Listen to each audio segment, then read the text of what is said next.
Subong medyo mainit lang gid na bumbumira. All right. Oo. Madam, wagid nga salamat Sir Eldon sa ginhatag mo nga tion agud nga makakuha man kita sang pila ka update kay Arya naga ulan-ulan naman Sir Eldon. That means naga-increase naman ining mga kaso sang dengue. Actually hindi na ni siya madulat. Tig ilinit man or tig ululan may dengue gyapon. Tig-ululan, yes. Oo. Kamusta ang aton diri nga status sa probinsya sang South Cotabato?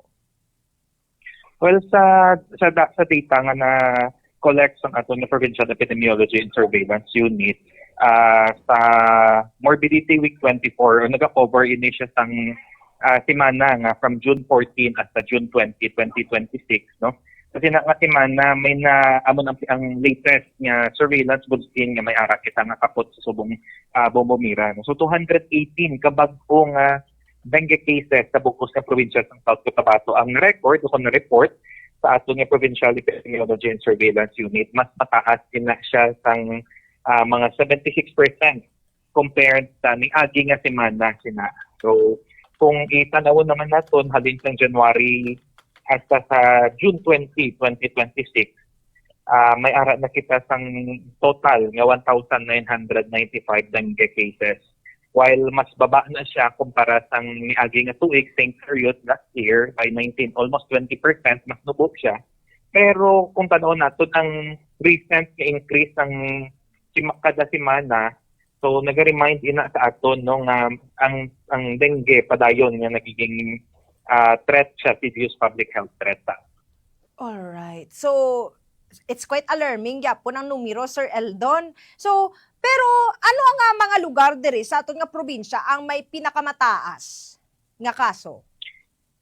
Sa sining morbidity week, sa sining reporting week Bombomira, ang may pinakamadamo nga kaso so far is sa ara sa munisipyo sang Surala, no? So may ara sang 415 cases, or this corresponds to 18% ka increase kumpara sa pareho nga panahon last year, no? Ginasundan ina siya sang City of Coronadal, may 297 cases, followed by ang aton nga ang munisipyo sang Banga with 274 cases, then Lake Cebu with 212 cases, and Tiboli 196 cases. So most ara na mga munisipyo na gid sang pag-increase or mataas nga kaso sa subong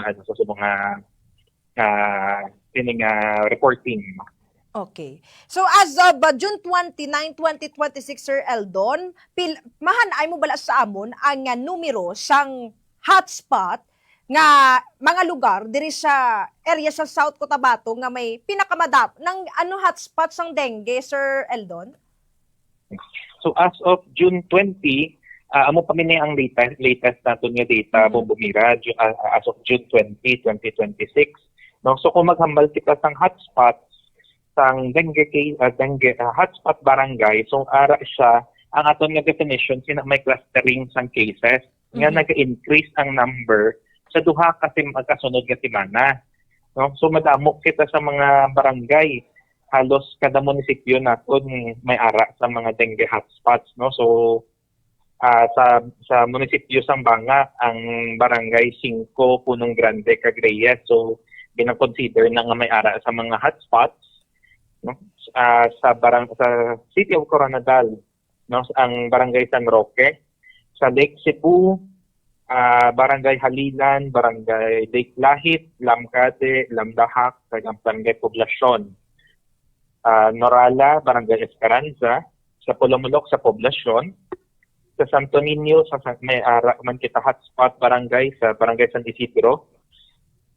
Surala, barangay Kulonggulo, barangay Dahay, barangay Libertad, kag barangay Talahik, no.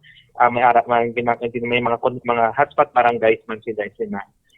Tampakan sa barangay Santa Cruz, then Tiboli, we also have barangay Quematu, barangay Loconon, barangay New Dumangas kag barangay Poblasyon. So may mga hotspot barangays gihapon na sila.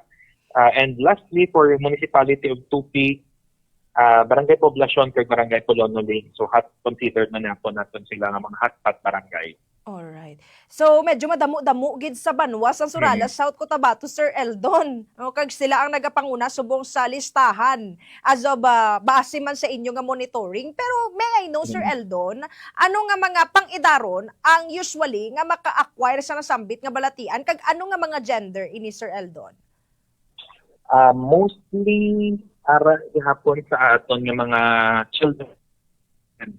So ang aton nga datos nga ginakaptan tabla ning aton pag-abot sa porsyento, no, ara sa tag 27% between 0 to 9 kag ang 10 to 19 years old naton. So basically mga bata ang mostly nga nanginging biktima sang aton nga sang dengue nga sakit, no. Pag-abot naman sa gender, almost equally distributed man gihapon sila babae kag lalaki. Na mga cases ang kaso nato, no. So wala man kayo nagalayo, 51% no, ang babae 51% lalaki. So I think the gender hindi man gid kayo siya nagamatter, pero ang tan-awon nato na ang edad 0 to 9 kag 10 to 19 years old naton amo na ang madamok nga kaso gid naton. Oo. So far, Sir Eldon, ano na ang intervention nga ginhimo sang IPHO? And at the same time, ano man ang effort sa magkalain-lain nga mga local government unit, especially sa mga na-mentionar mo nga mayara sang hotspot area sa dengue? Well, kina-inform na gid na sila first and foremost ang aton nga Provincial Epidemiology and Surveillance Unit, working hand in hand man sa aton nga mosquito-borne program, no. So sa aton nga mosquito-borne diseases ng BD naton. So ang aton nga mga sanitary inspectors sa nagkalain-lain ni LGU kag diri sa IPHO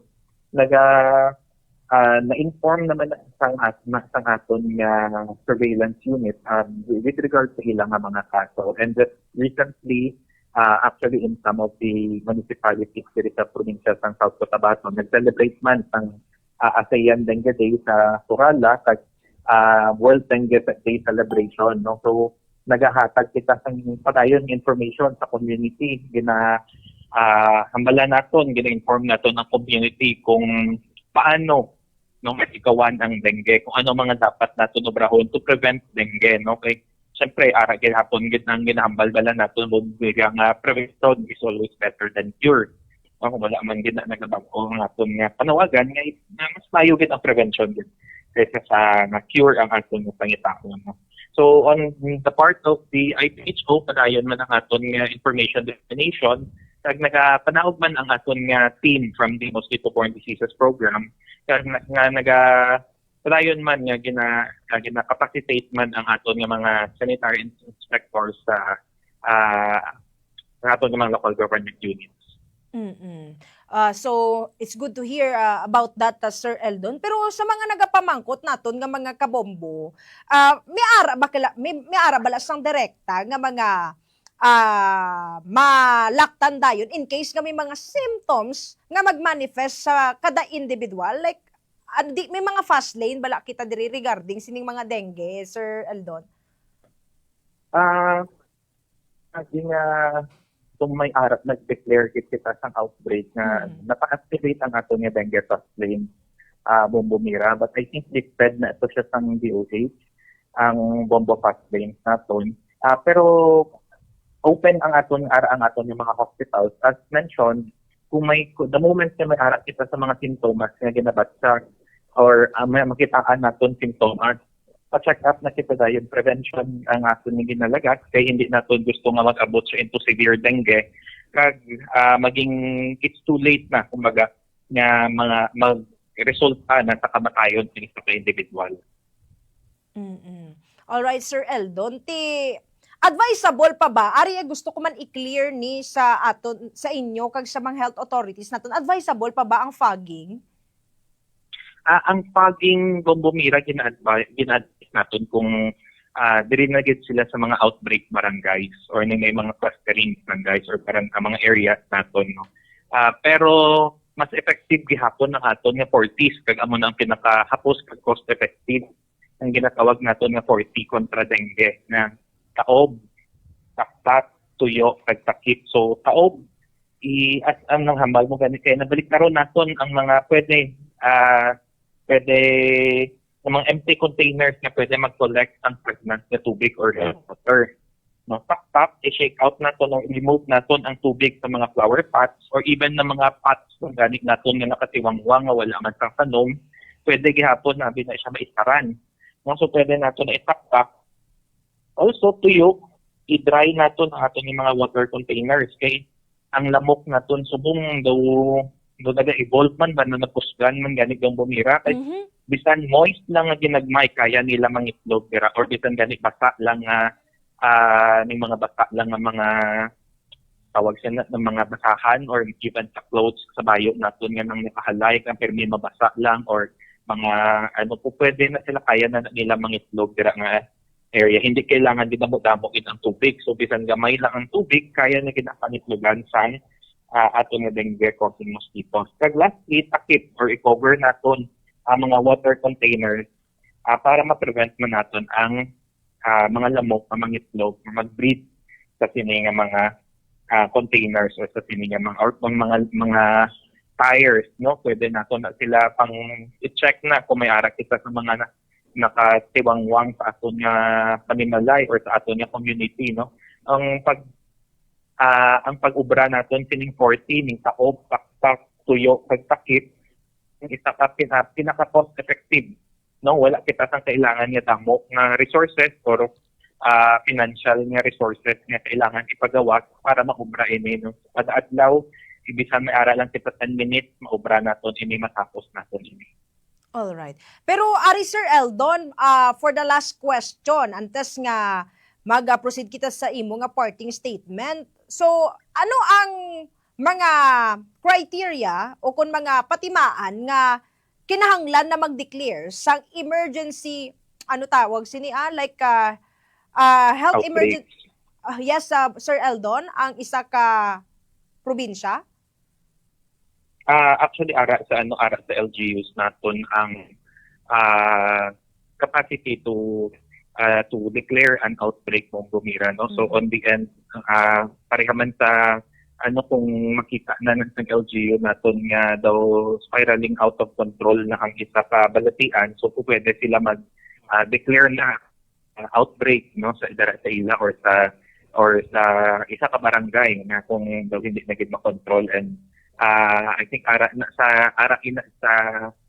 ginatanaw man naton ang number of cases and even kung may ara man sa mga deaths nga makitabo man sa tinang barangay. Kung padayon nga nag-increase ang kaso, so there is probability nga pati mag-declare ang isa ka barangay or isa ka local government unit ng outbreak sa ilang area of responsibility. Alright. So by this time po, Sir Eldon, panawagan at mga additional nyo po na mga statement para sa mga kabombo natin na tumututok sa ating programa ngayon in line sa update ng dengue dito sa probinsya ng South Cotabato. Go ahead po, sir.